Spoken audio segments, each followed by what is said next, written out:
Hello everyone, अभी हम लोग डिस्कस करेंगे law of mass action and rate law के बारे में। हम सब लोगों को पता है टोटल केमिकल काइनेटिक्स चैप्टर का सबसे ज़्यादा बेसिक टॉपिक कौन है? Rate law. रेट लॉ को बगैर समझे हम लोग केमिकल काइनेटिक्स चैप्टर को तो नहीं समझ सकते। समझ रहे? तो आज के लेक्चर में हम लोग रेट लॉ को डिटेल में समझने की कोशिश करेंगे, हर एक कॉन्सेप्ट को समझने की कोशिश करेंगे रेट लॉ का। लेकिन रेट लॉ को समझने से पहले हम लोग को पहले पढ़ना पड़ेगा लॉ ऑफ मास एक्शन। समझ रहे? क्योंकि रेट लॉ से पहले आया था लॉ ऑफ मास एक्शन, और लॉ ऑफ मास एक्शन जब रिजेक्ट हुआ तब आया था रेट लॉ। तो पहले देख लेते हैं लॉ ऑफ मास एक्शन क्या कहता था और कौन दिए थे। समझ रहे? तो लॉ ऑफ मास एक्शन के कॉन्सेप्ट को पहले हम लोग पढ़ने की कोशिश करते हैं, उसके बाद हम लोग रेट लॉ को डिटेल में डिस्कस करेंगे। समझ रहे? देखिए, law of mass action, this concept was proposed by Guldberg and Waage in 1864 में गोल्डवेग एंड वागे ये दो साइंटिस्ट दिए थे लॉ ऑफ मास एक्शन के कॉन्सेप्ट को। क्या कहता है देखो, सिंपल भाषा में समझाने की कोशिश करता हूं मैं आपको। गोल्डवेग एंड वागे कोई भी केमिकल रिएक्शन का रेट को और रिएक्टेंट की कॉन्सेंट्रेशन को लिंक करके एक कॉन्सेप्ट दिए थे, जिसको आज हम लोग लॉ ऑफ मास एक्शन के नाम से जानते हैं। मैं रिपीट करता हूं, फिर से सुनिए ध्यान से। केमिकल रिएक्शन के रेट को और रिएक्टेंट के कॉन्सेंट्रेशन को, समझ रहे हैं? रेट ऑफ रिएक्शन को और रिएक्टेंट के कॉन्सेंट्रेशन को लिंक करके गोल्डवेग एंड वागे ने एक कॉन्सेप्ट दिए थे, जिस कॉन्सेप्ट को आज हम लोग लॉ ऑफ मास एक्शन के नाम से जानते हैं। समझ रहे? तो चलिए देखते हैं ये कॉन्सेप्ट क्या कहता है। According to this concept, rate of reaction is proportional to the product of concentration of reactants. समझ रहे हैं? Each concentration term raised to the power equal to stoichiometric coefficients. समझ रहे हैं? ये क्या बोलते थे? According to this concept, rate of reaction, कोई सा भी केमिकल रिएक्शन हो, रेट ऑफ रिएक्शन ये डायरेक्टली प्रोपोर्शनल होता है रिएक्टेंट के कॉन्सेंट्रेशन के प्रोडक्ट के साथ, बोलते थे ये। और ईच कॉन्सेंट्रेशन टर्म के जो पावर होगा वो उसका रिस्पेक्टिव स्टोइचियोमेट्रिक कोएफिशिएंट होगा करके ये बोल रहे थे। समझ रहे हैं? दो चीजें बोलते थे। क्या बोल रहे थे? कि रेट ऑफ रिएक्शन रिएक्टेंट के कॉन्सेंट्रेशन के प्रोडक्ट के साथ डायरेक्टली प्रोपोर्शनल होगा, और ईच कॉन्सेंट्रेशन टर्म्स के पावर कौन होंगे, उनके रिस्पेक्टिव स्टोइचियोमेट्रिक कोएफिशिएंट्स होंगे करके ये बोलते थे। समझ रहे हैं? समझने के लिए हम लोग यहाँ पे एग्जांपल अगर लें, small a capital A plus small b capital B gives products. ये क्या है? एक केमिकल रिएक्शन है। इस केमिकल रिएक्शन में रिएक्टेंट्स कौन कौन है? कैपिटल ए और capital B. Small a capital A का स्टोइचियोमेट्रिक कोएफिशिएंट है, और स्मॉल बी कैपिटल बी का स्टोइचियोमेट्रिक कोएफिशिएंट है।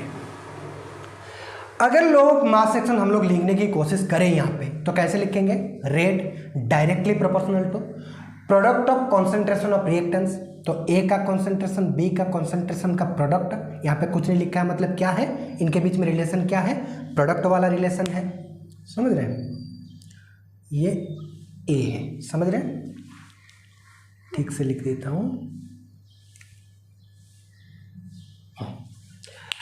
तो rate is directly proportional to product of concentration of reactants, A का कॉन्सेंट्रेशन और बी का कॉन्सेंट्रेशन का प्रोडक्ट, और उनके ऊपर जो पावर आया है वो क्या है? ए का स्टोइचियोमेट्रिक कोएफिशिएंट, ए का कॉन्सेंट्रेशन का पावर हो गया, बी का स्टोइचियोमेट्रिक कोएफिशिएंट, बी का कॉन्सेंट्रेशन का पावर हो गया। ये स्क्वायर ब्रैकेट मतलब जानते हैं ना आप, ये कॉन्सेंट्रेशन को रिप्रेजेंट करता है। जैसे कि अगर मैं P को स्क्वायर ब्रैकेट में बंद कर दूं, ये P का कॉन्सेंट्रेशन को रिप्रेजेंट कर रहा है केमिकल रिएक्शन में। समझ रहे हैं? जैसे कि अगर मैं S के चारों तरफ ऐसे स्क्वायर ब्रैकेट बना लूं, तो ये S का स्टोइचियोमेट्रिक कोएफिशिएंट को रिप्रेजेंट कर रहा है। समझ रहे हैं? तो स्क्वायर ब्रैकेट क्या करता है? ये कॉन्सेंट्रेशन को रिप्रेजेंट करता है। फिर से देखिए, तो rate is directly proportional to product of concentration of reactants raise to the power stoichiometric coefficients, respective stoichiometric coefficients. A का जो स्टोइशियोमेट्रिक कोफिशिएंट्स था वो पावर बन गया ए का कॉन्सेंट्रेशन का, और बी का जो स्टोइशियोमेट्रिक कोफिशिएंट्स था वो बन गया पावर बी का कॉन्सेंट्रेशन का। समझ रहे हैं, यही बोल रहा था rate law, law of mass action का कॉन्सेप्ट। तो रेट इक्वल टू, अगर हम लोग ये प्रोपोर्शनलिटी को हटाएं तो क्या आएगा, एक प्रोपोर्शनलिटी कांस्टेंट आएगा। तो R equal to k, A to the power small a, B का कॉन्सेंट्रेशन का पावर स्मॉल b। तो ये आ गया लॉ ऑफ मास एक्शन। इस K को क्या बोलेंगे, रेट कांस्टेंट या वेलोसिटी कांस्टेंट। समझ रहे हैं, इसका मतलब क्या है, ये जो लॉ ऑफ मास एक्शन दिए, इसका जो कॉन्सेप्ट दिए, ये बताना क्या चाहता था, पहले ही मैं बता चुका हूं आप लोगों को कि रेट ऑफ रिएक्शन और रिएक्टेंट के कॉन्सेंट्रेशन को लिंक करके ये क्या दिए थे, कॉन्सेप्ट दिए थे। तो ये लॉ ऑफ मास एक्शन क्या कहना चाहता है, देखो यहां से हम लोग समझने की कोशिश करते हैं। समझाने के लिए मैं यहां पे एग्जांपल भी दूंगा, है ना। देखो ये बोल रहा है, अगर हम B का जो कॉन्सेंट्रेशन है यहाँ पे, उसको अगर साइलेंट रखें, मतलब चेंज ना करके ओनली ए की कॉन्सेंट्रेशन को हम लोग चेंज करें। मैं रिपीट कर रहा हूँ, अगर बी का कॉन्सेंट्रेशन को साइलेंट रख के ओनली ए का कॉन्सेंट्रेशन को हम लोग चेंज करें, तब रेट में क्या फर्क पड़ेगा। देखो अगर बी का कॉन्सेंट्रेशन को साइलेंट रख के ए का कॉन्सेंट्रेशन को हम लोग डबल कर दें, पहले ए था, इसको अगर 2a कर दें, ए को 2a कर दें, मतलब बी को साइलेंट रख के, बी का कॉन्सेंट्रेशन को साइलेंट रख के अगर ए का कॉन्सेंट्रेशन को हम लोग डबल कर दें, तो रेट कितना गुना बढ़ जाएगा, 2 to the power a times. आशा करता हूं समझ गए होंगे। सिमिलरली ए का कॉन्सेंट्रेशन को अगर हम लोग साइलेंट रख के बी का कॉन्सेंट्रेशन को 3 गुना कर दें, तो रेट कितना गुना बढ़ जाएगा, रेट में क्या चेंज होगा, 3 to the power b times. Rate 3 to the power b times हो जाएगा। और अगर साइमल्टेनियसली हम लोग ए का कॉन्सेंट्रेशन को और बी का कॉन्सेंट्रेशन को चेंज कर दें, तो क्या फर्क पड़ेगा, ए का कॉन्सेंट्रेशन को अगर हम लोग 2 गुना कर दें, और उसी वक्त सेम टाइम साइमल्टेनियसली हम लोग अगर बी का कॉन्सेंट्रेशन को 3 गुना कर दें, अगर ए का कॉन्सेंट्रेशन को 2 गुना और बी का कॉन्सेंट्रेशन को 3 गुना कर दें, तो रेट में क्या फर्क पड़ेगा, रेट कितना गुना हो जाएगा, 2 to the power a into 3 to the power b times हो जाएगा रेट। यही बताने की कोशिश कर रहे हैं लॉ ऑफ मास एक्शन।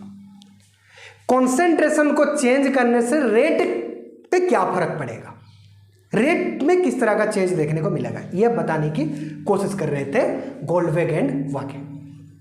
समझ रहे हैं, देखो जितना समझ में आया ठीक है। अभी मैं सिंपल एग्जांपल देके समझा रहा हूं। यहाँ पे तो स्मॉल ए स्मॉल बी के टर्म्स में मैं आपको समझाया, कैपिटल ए कैपिटल बी के टर्म्स में, लेकिन यहाँ पे मैं सिंपल एग्जांपल देता हूं। Suppose a plus 2b gives 3c, ये एक केमिकल रिएक्शन है कि नहीं, बिल्कुल है। अगर इसका लॉ ऑफ मास एक्शन हम लोग लिखने की कोशिश करें तो कैसे लिखेंगे, R इक्वल टू के आया, फिर रिएक्टेंट में कौन है, A है, तो A का कॉन्सेंट्रेशन और B का कॉन्सेंट्रेशन का product raise to the power क्या आएगा, A का स्टोइशियोमेट्रिक कोएफिशिएंट क्या है, 1 है, तो A का पावर आएगा 1, B का पावर आएगा 2, B का स्टोइशियोमेट्रिक कोएफिशिएंट 2 है, तो पावर क्या आएगा 2 है। समझ रहे हैं, तो यहां पे हम लोग समझने की कोशिश करें तो अगर B को साइलेंट रख के, B का कॉन्सेंट्रेशन को साइलेंट रख के हम लोग A का कॉन्सेंट्रेशन को डबल कर दें, तो रेट में क्या फर्क आएगा, रेट क्या हो जाएगा, 2 टू द पावर 1 टाइम्स हो जाएगा, मतलब 2 गुना हो जाएगा रेट। यही बताने का कोशिश कर रहा था मैं।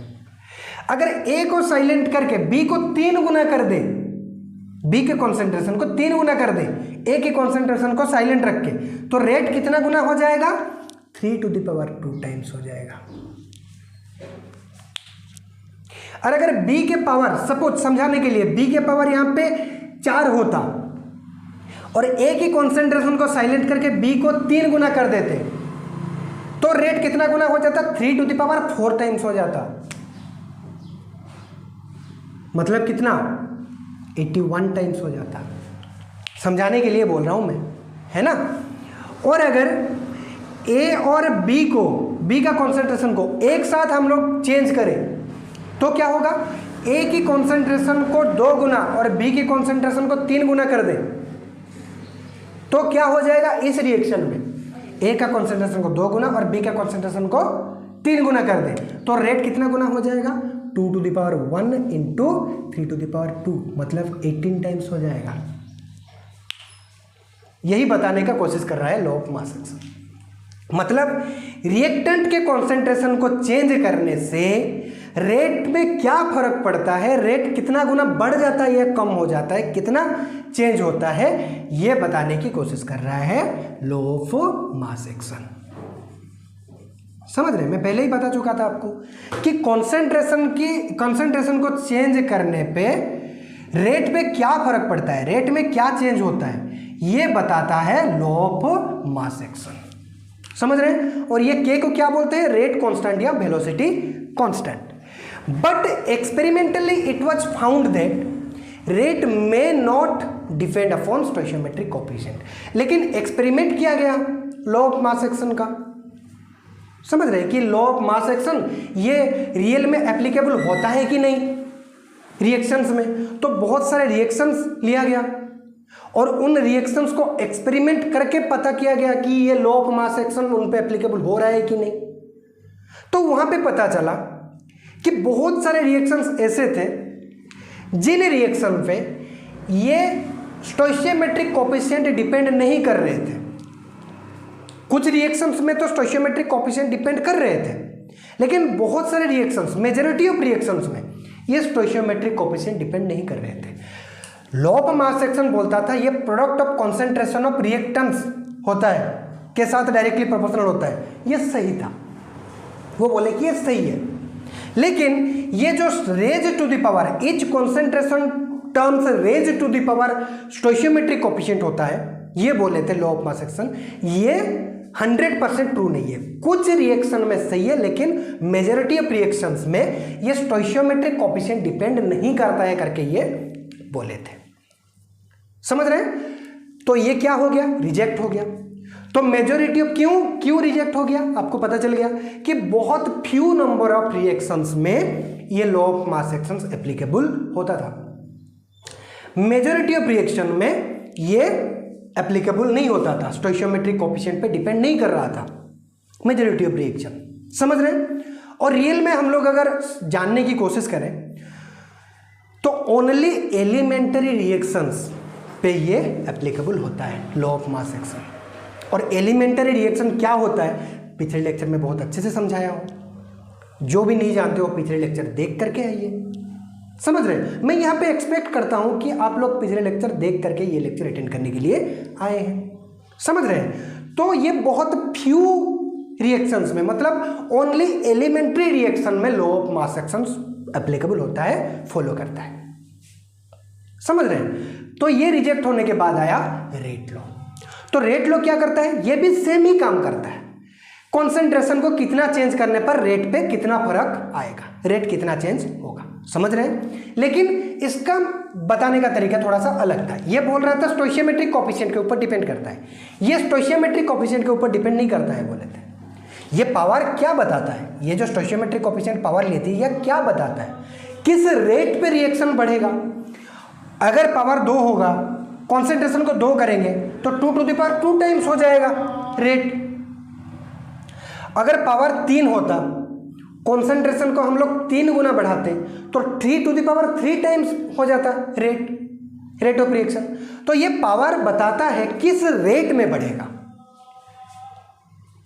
किस रेट में रेट ऑफ रिएक्शन बढ़ेगा, ये बताता है ना। लेकिन रेट लॉ क्या बोलता है, चलिए देखते हैं। Rate of reaction is proportional to the product of concentration of reactants. ये भी वही बोल रहा है, product of concentration of reactants के साथ डायरेक्टली प्रोपोर्शनल होता है, ये सही है। Raise to the power on which rate of reaction actually depends. ये नहीं बोल रहा है कि ये स्टोइचियोमेट्रिक कोएफिशिएंट के ऊपर डिपेंड करेगा, ये बोल रहा है जिसके ऊपर डिपेंड करना होगा, रिएक्शंस जिसके ऊपर डिपेंड कर रहा है रियल में वो आएगा पावर में।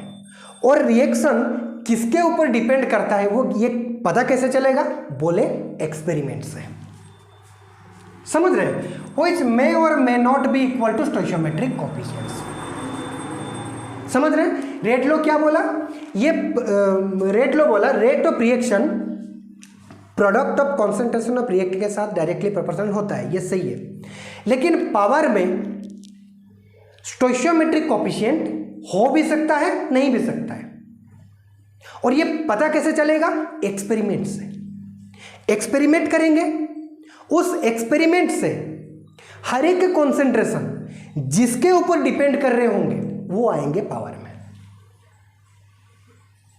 और ये पावर में जो आएंगे ये स्टोइचियोमेट्रिक कोएफिशिएंट हो भी सकते हैं, नहीं भी सकते। रिएक्शन एक्सपेरिमेंट से पता चलेगा कि रिएक्शन किसके ऊपर डिपेंड कर रहा है, मतलब हर एक कॉन्सेंट्रेशन किसके ऊपर डिपेंड कर रहे हैं, जिनके ऊपर डिपेंड करेंगे वो आएंगे पावर में। स्टोइचियोमेट्रिक कोएफिशिएंट हो भी सकते हैं, नहीं भी सकते हैं, लेकिन 100% केस में स्टोइचियोमेट्रिक कोएफिशिएंट नहीं होगा करके ये बोले। समझ रहे हैं, देखिए rate of reaction is proportional to the product of concentration of reactants. Product of concentration of reactants के साथ डायरेक्टली प्रोपोर्शनल है। रेज टू द पावर मतलब each concentration terms raise to the power क्या आएंगे पावर में, on which rate of reaction actually depends. Power में वो आएंगे जिनके ऊपर actually rate of reactions depend करता है। और ये पता कैसे चलेगा, पावर क्या आएंगे, एक्सपेरिमेंट से पता चलेगा। और वो बोले वो पावर मे और may not be equal to stoichiometric coefficients. Stoichiometric coefficients हो भी सकते हैं, नहीं भी सकते वो पावर, ये बोले। समझ रहे हैं, तो समझाने के लिए मैं यहाँ पे एग्जांपल दिया आपको, small a capital A plus small b capital B gives product. ये क्या है, एक केमिकल रिएक्शन है।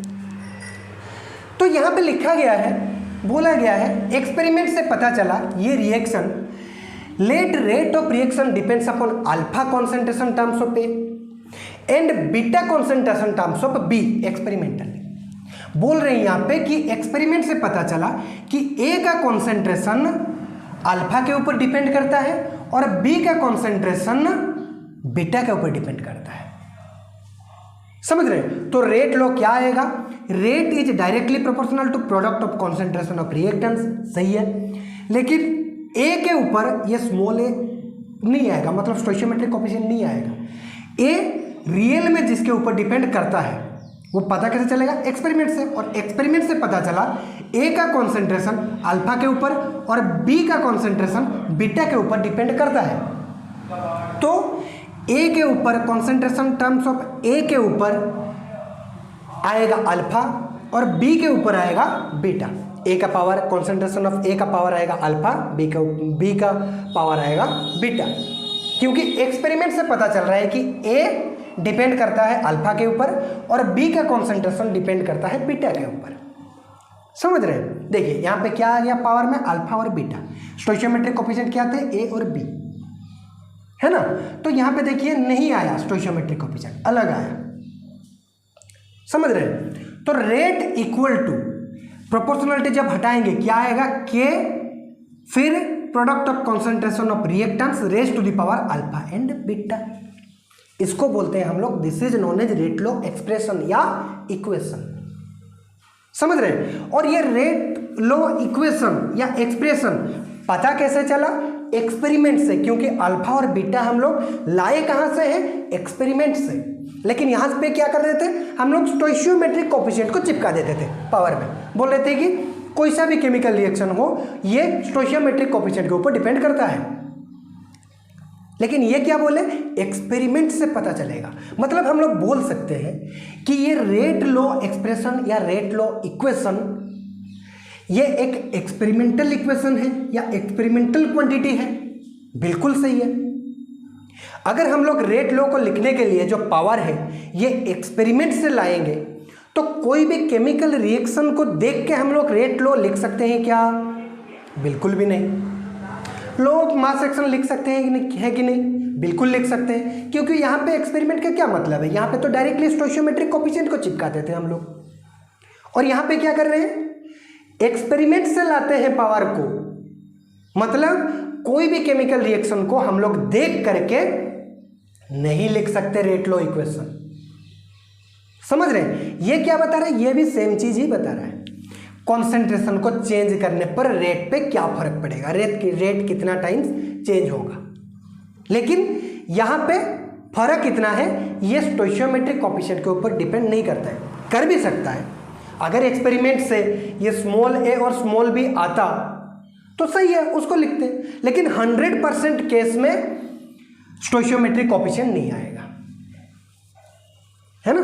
और ओनली एलिमेंट्री रिएक्शन के केस में देखा गया है एक्सपेरिमेंट से कि उनका स्टोइचियोमेट्रिक कोएफिशिएंट आ जाता है, तुक्का लग जाता है। समझ रहे हैं? एक्सपेरिमेंट से पता चलता है पावर। अगर कोई एलिमेंट्री रिएक्शन को हम लोग एग्जाम्पल में ले और रेट लॉ को लिखने की कोशिश करें, एक्सपेरिमेंट करेंगे, एक्सपेरिमेंट से पता चलता है एलिमेंट्री रिएक्शन के केस में पावर में स्टोइचियोमेट्रिक कोएफिशिएंट ही आ जाता है, ये तुक्का लग जाता है। समझ रहे हैं? तो रेट लॉ एक एक्सपेरिमेंटल इक्वेशन है, लेकिन ये एक लॉ ऑफ मास एक्शन एक एक्सपेरिमेंटल इक्वेशन नहीं होता। समझ रहे हैं? तो यहाँ पे ये तो रेट ऑफ रिएक्शन है। के को क्या बोलते हैं? रेट कांस्टेंट या वेलोसिटी कांस्टेंट या स्पेसिफिक रिएक्शन रेट भी बोलते हैं, ध्यान रखना है ना। रेट कांस्टेंट लिखा हो, वेलोसिटी कांस्टेंट लिखा हो या स्पेसिफिक रिएक्शन रेट लिखा हो, ये तीनों एक ही चीज़ है। और स्क्वायर ब्रैकेट ऑफ ए, इसको क्या बोलते हैं? Concentration of A. Square bracket of B, इसको क्या बोलते हैं? Concentration of B. अल्फा को क्या बोलते हैं? Order of reaction with respect to A, A का ऑर्डर बोलते हैं। अल्फा को क्या बोलते हैं? ए का ऑर्डर, है ना।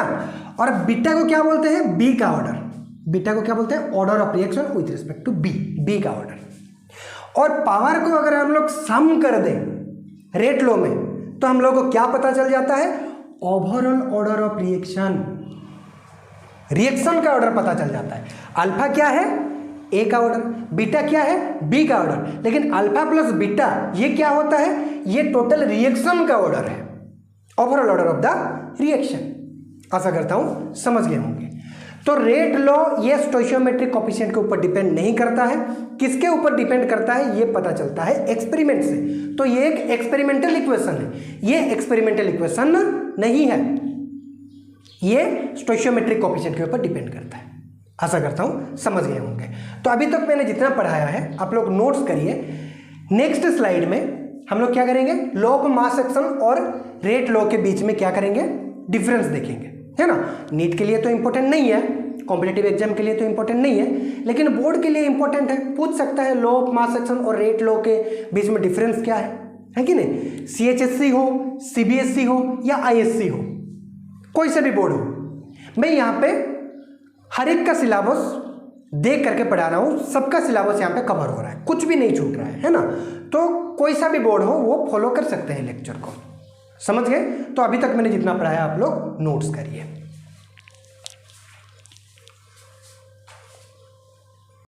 हाँ देखिए यहाँ पे difference between rate law and law of mass action. Law of mass action और रेट लॉ के बीच में क्या डिफरेंस होता है? प्रीवियस स्लाइड में आप लोग समझ गए होंगे, फिर भी मैं यहाँ पे लिख दिया हूँ बोर्ड वालों के लिए। Law of mass action is based on stoichiometric coefficient of a balanced chemical equation. हाँ बिल्कुल सही है, लॉ ऑफ मास एक्शन ये स्टोइचियोमेट्रिक कोएफिशिएंट के ऊपर डिपेंड करता था। Whereas rate law is based upon the concentration terms on which rate of reaction actually depends। लेकिन रेट लॉ में क्या होता था? रेट ऑफ रिएक्शन एक्चुअली जिस पे डिपेंड कर रहा था वो आ रहा था पावर में। रेट ऑफ रिएक्शन एक्चुअली जिस पे डिपेंड करता था, और वो पता कैसे चलता था? एक्सपेरिमेंट से। और रेट ऑफ रिएक्शन जिसके ऊपर एक्चुअली में डिपेंड करता था वो आते थे कॉन्सेंट्रेशन टर्म्स के पावर में। लेकिन लॉ ऑफ मास एक्शन में क्या हो रहा था? ऑलवेज कॉन्सेंट्रेशन टर्म्स के पावर में आ रहे थे स्टोइचियोमेट्रिक कोएफिशिएंट। मतलब law of mass action stoichiometric coefficient के ऊपर डिपेंड करता है, लेकिन रेट लॉ स्टोइचियोमेट्रिक कोएफिशिएंट के ऊपर डिपेंड नहीं करता है, 100% नहीं करता है। कुछ रिएक्शन में क्या होते हैं? स्टोइचियोमेट्रिक कोएफिशिएंट आते हैं, और कुछ रिएक्शन में स्टोइचियोमेट्रिक कोएफिशिएंट नहीं आते हैं।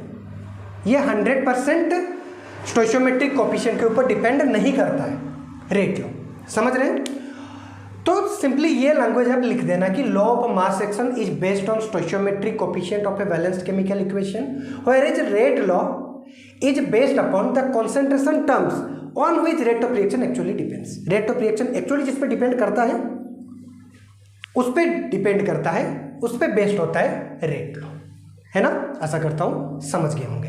फिर आया order of reaction. Previous slide में हम लोग पढ़े थे रेट लॉ में कॉन्सेंट्रेशन टर्म्स के ऊपर जो पावर आते थे उन पावर के सम को क्या बोलते थे हम लोग, ओवरऑल ऑर्डर ऑफ रिएक्शन। यही लिखा है यहाँ पे, sum of power of concentration of reactant in rate law expression equation is known as order of reaction. Rate law expression equation में जो पावर आते थे कॉन्सेंट्रेशन के ऊपर उन पावर के सम को बोलते हैं ऑर्डर ऑफ रिएक्शन। समझ रहे हैं?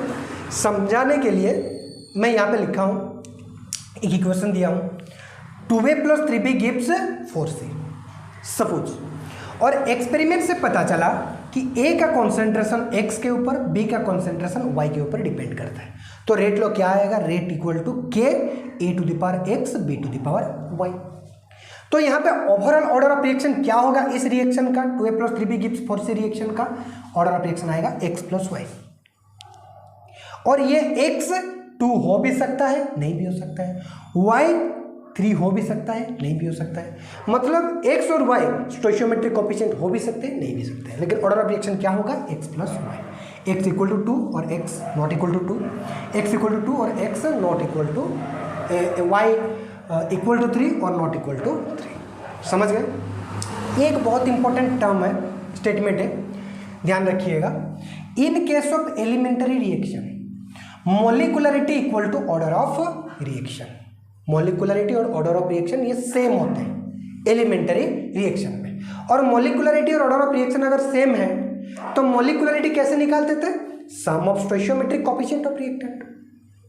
फिर ऑर्डर भी कैसे निकलेगा, sum of stoichiometric coefficient of reactant. समझ रहे हैं? तो एलिमेंटरी रिएक्शन के केस में molecularity equal to order of reaction होता है ना। और कैसे निकालते हैं, sum of stoichiometric coefficient of reactant. Balanced chemical equation में जो स्टोइचियोमेट्रिक कोएफिशिएंट होते हैं उनके सम को क्या बोलते हैं हम लोग, मोलिकुलरिटी भी बोलेंगे और ऑर्डर ऑफ रिएक्शन भी बोलेंगे। जैसे कि इसको ऑर्डर ऑफ रिएक्शन क्यों बोल रहे हैं हम लोग, मोलिकुलरिटी को ही ऑर्डर ऑफ रिएक्शन क्यों बोल रहे हैं। देखिए एलिमेंट्री रिएक्शन के केस में हम लोग जब रेट लॉ लिखते हैं एक्सपेरिमेंट से, तो एक्सपेरिमेंट से जो पावर आता है ना, रेट ऑफ रिएक्शन जिस पे एक्चुअली में डिपेंड करता है उसी को पावर में लिखते हैं। तो जो पावर आता है वो तुक्का लग जाता है, वो स्टोइचियोमेट्रिक कोएफिशिएंट ही आते हैं। समझ रहे हैं? सपोज मैं यहाँ पे a + 2b गिव्स 3c, इसको बोल दिया मैं एक एलिमेंटरी रिएक्शन।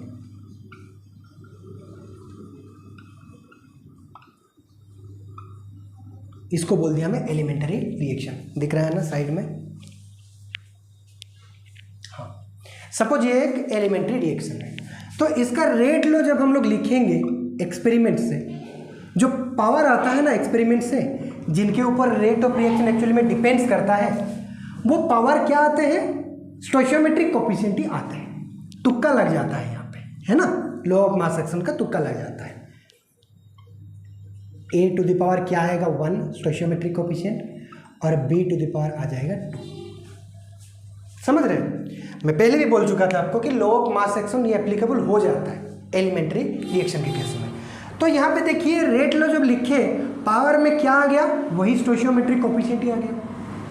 और मोलिकुलरिटी निकालते हैं हम लोग बैलेंस्ड केमिकल इक्वेशन के स्टोइचियोमेट्रिक कोएफिशिएंट को ऐड करके, और रेट लॉ में भी क्या आ गया, पावर स्टोइचियोमेट्रिक कोएफिशिएंट ही आ गया। तो ऑर्डर कैसे निकालेंगे, वही स्टोइचियोमेट्रिक कोएफिशिएंट को ऐड करके ही निकालेंगे। समझ रहे हैं? तो ऑर्डर हो मोलिकुलरिटी हो, एलिमेंटरी रिएक्शन के केस में हम लोग क्या करते हैं, स्टोइचियोमेट्रिक कोएफिशिएंट को ही ऐड करके लिखते हैं। आशा करता हूं समझ गए होंगे।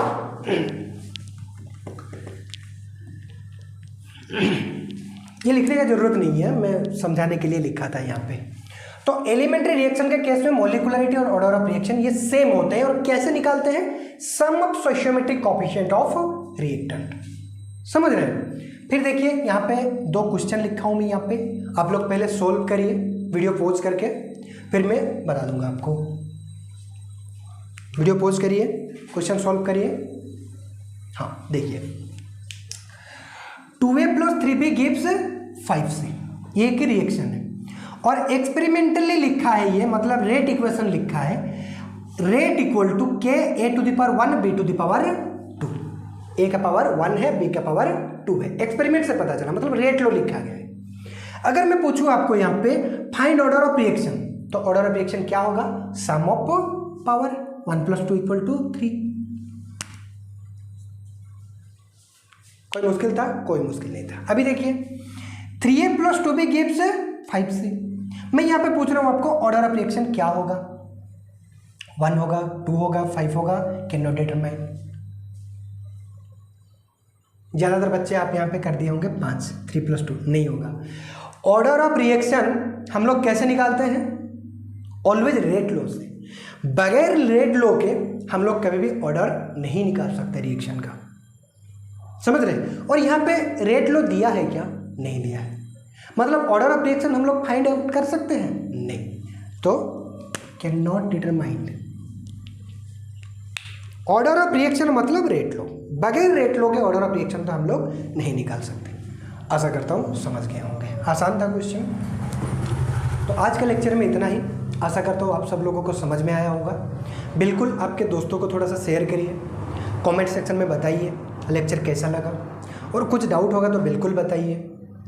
उनमें उससे क्या होता है कि मेरे को थोड़ा सा इंटरेस्ट जनरेट होता है नया नया लेक्चर लाने के लिए, और मेहनत करने का भी मन करता है, क्योंकि थोड़ा सा ग्रोथ दिखते हैं। चलिए बच्चे पढ़ते हैं और कोई पढ़ भी नहीं रहा होगा और मेहनत पे मेहनत कर रहे होंगे तो अच्छा नहीं लगता है ना, उनमें थोड़ा सा मोटिवेशन कम हो जाता है, थोड़ा सा अच्छा नहीं लगता है।